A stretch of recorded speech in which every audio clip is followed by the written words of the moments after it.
You're not coming to our wedding. If you come, it will be the end of our relationship."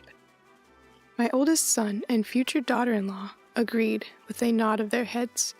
My heart sank as I sensed how much they despised me. What exactly had I done to them? Wasn't I just acting like a normal mother to them? What was the matter with me? What made them despise me so much? They must really hate me, saying not to come to their wedding. But I can't come up with anything I did wrong. My husband too, of course. I'm unable to forgive my son. How could he act in this manner after I took such good care of him over the years? I can't believe he treats his mother this way. I need to make him understand that his demeanors are wrong. He will be punished if he disrespects his mother. Mary, a 55-year-old housewife, is my name. I have 2 sons. Our eldest son, David, now works for a company in Tokyo and is a fairly high-class elite man. Tom, our second son, on the other hand, has always been quiet and prefers tedious work, so he works at a manufacturing company in his hometown. When they were younger, the brothers were close, but as they grew, David began to dislike Tom. He would publicly humiliate Tom and openly harass him at school. Even after I scolded David, his attitude towards Tom did not change. Just recently, David has decided to get married. He will be married to a woman who works for the same company. "She said that she would like to meet you guys, so I decided to plan a dinner."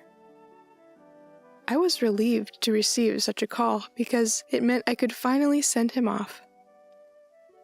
David didn't want to be around Tom, and Tom himself said, "That would be better for me, too." And the day we promised to meet came. They had reserved a private room at a rather pricey restaurant. I was distracted by the unfamiliar place, but when I entered the room, David and a strong-looking woman were already seated. "Hey, Mom and Dad, you guys are late." "I'm sorry, we got lost as we have never been here before." "Don't embarrass me so much." My heart ached at his words, but David is always like that, so I decided not to worry. We took our seats and ate our delicious meal while listening to their conversation. "She pays attention to everything I say. She thinks a lot about our future together. She's a wonderful person. If I had someone like her by my side much earlier, I would have succeeded in much more things. She is a perfectionist who excels at everything she does. She is so different from you guys, Mom and Dad." David was happily talking about his fiancée. Cheerfully, she was telling him to stop. David appeared to be obsessed with her, and when he speaks, all he can do is praise her or himself. When I asked him about how they met, he said, "You should know how good she is instead of such a boring story like that." Even though we had only met, I felt like he was trying to make her look good to us as much as possible, which made me very uncomfortable. My husband was also uneasy, and I was relieved that I had not brought Tom with us. "I can say this again and again, but she is different from you guys. Please don't be mean to her after we get married. Give her some respect." "I don't need you to tell me that, because I wouldn't do that." "Ha, let's see. You guys have prioritized Tom over me my whole life. With that in mind, I can't trust that you guys wouldn't do anything to her." David's words stopped me in my tracks.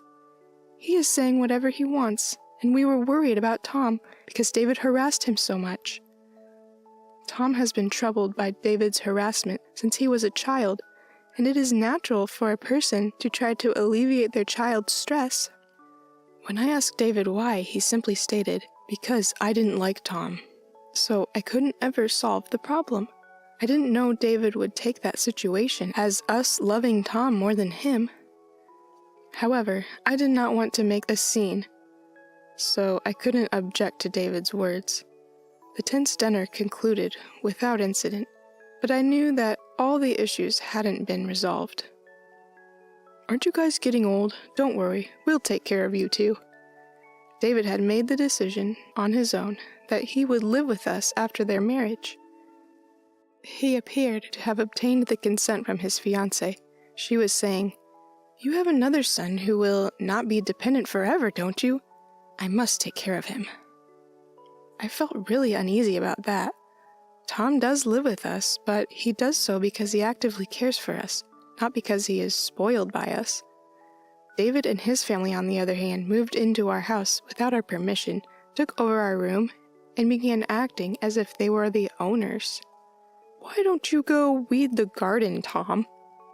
Sorry, but I have to leave for work. You don't have a job. Go ahead and do it yourself. What? You're so arrogant. David's persistent nudging of Tom has gotten stronger. I was amused to see Tom approach the situation with more maturity. But things were not that simple. David and his family were attempting to force Tom and us out of the house without telling us.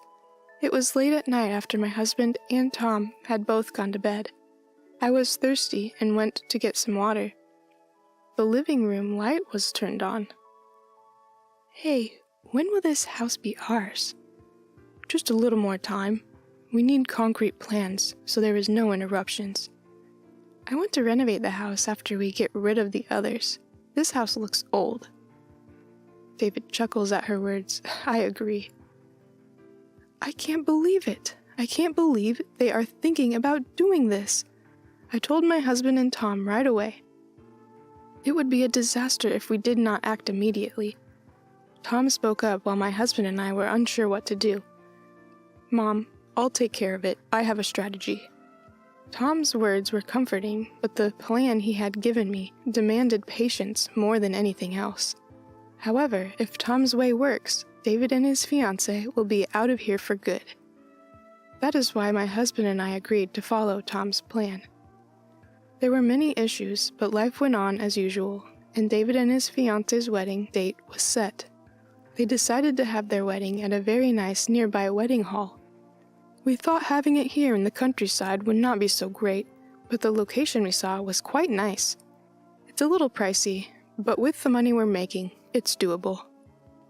I was annoyed to see David smile at me, but I kept my mouth shut.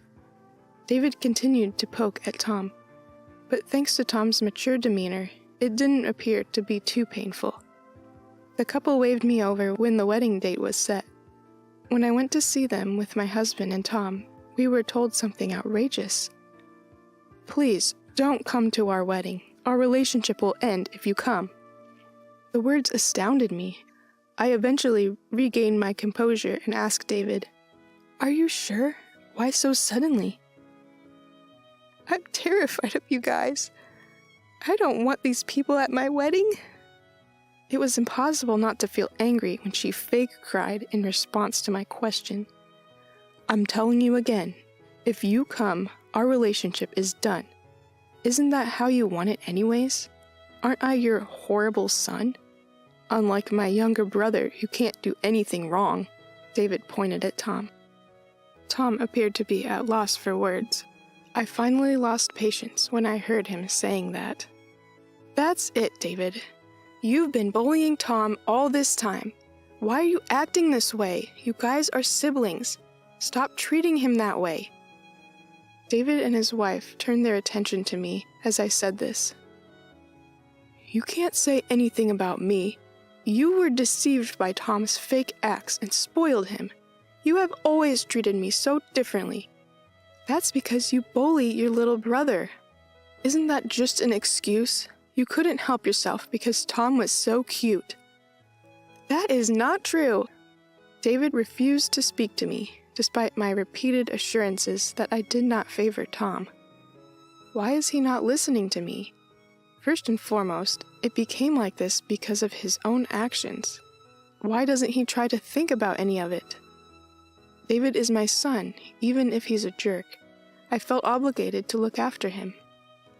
However, this is no longer the case. I made the decision to abandon my son at this point. Okay, then I'm not going to the wedding. I stated that I was no longer concerned. Tom and my husband both gave me wide eyes, but David and the others seemed content. But you are certain about this? You will be sorry. No, we will not be sorry. The best weddings are those with no distractions. They were cheering. Our hearts, on the other hand, were sad. We didn't need to go to a wedding when we weren't invited. Finally, our family decided not to attend the wedding. We weren't even given an invitation, so even if we went, we probably couldn't go in anyways. David seemed content the entire time, but they had no idea what this would entail. It was amusing to think about the strategy Tom had come up with. The new married couple got through the wedding without incident, but they still stayed at our house. They recently changed jobs to be closer to the house, so they were busy packing some things and moving to the new office. They returned home from work on the first day after transferring offices. When they came home, they called Tom in a panic. "Tom, what's going on?" They questioned Tom. When I asked them what had happened, they told me briefly. On their first day at work, as they were being shown around the company, they saw Tom, who was not supposed to be there.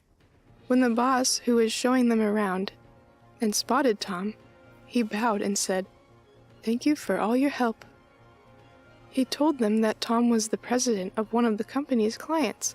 The couple, who had thought Tom was just a factory worker, did not hide their surprise at his words.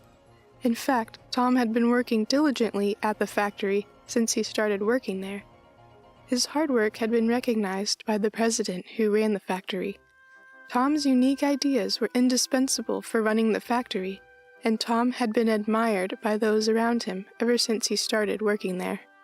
Thanks to him, the factory began to improve its performance. Before long, it had become a factory that many companies were relying on. But then the president fell ill. Tom was worried about the president and always went to visit him on his days off. Seeing Tom's dedication to the factory and to others, the president appointed him as the next president. Tom was humbled at the time, saying, "I can't do that." But the president's determination was not easily swayed. With the support and encouragement of those around him, Tom successfully rose to the position of president. The factory's performance grew even more after that. Tom had always been well-liked, was highly trusted by his employees, and it seemed that he had good sense as a president. The factory has now grown into one that is relied upon by companies all over Japan.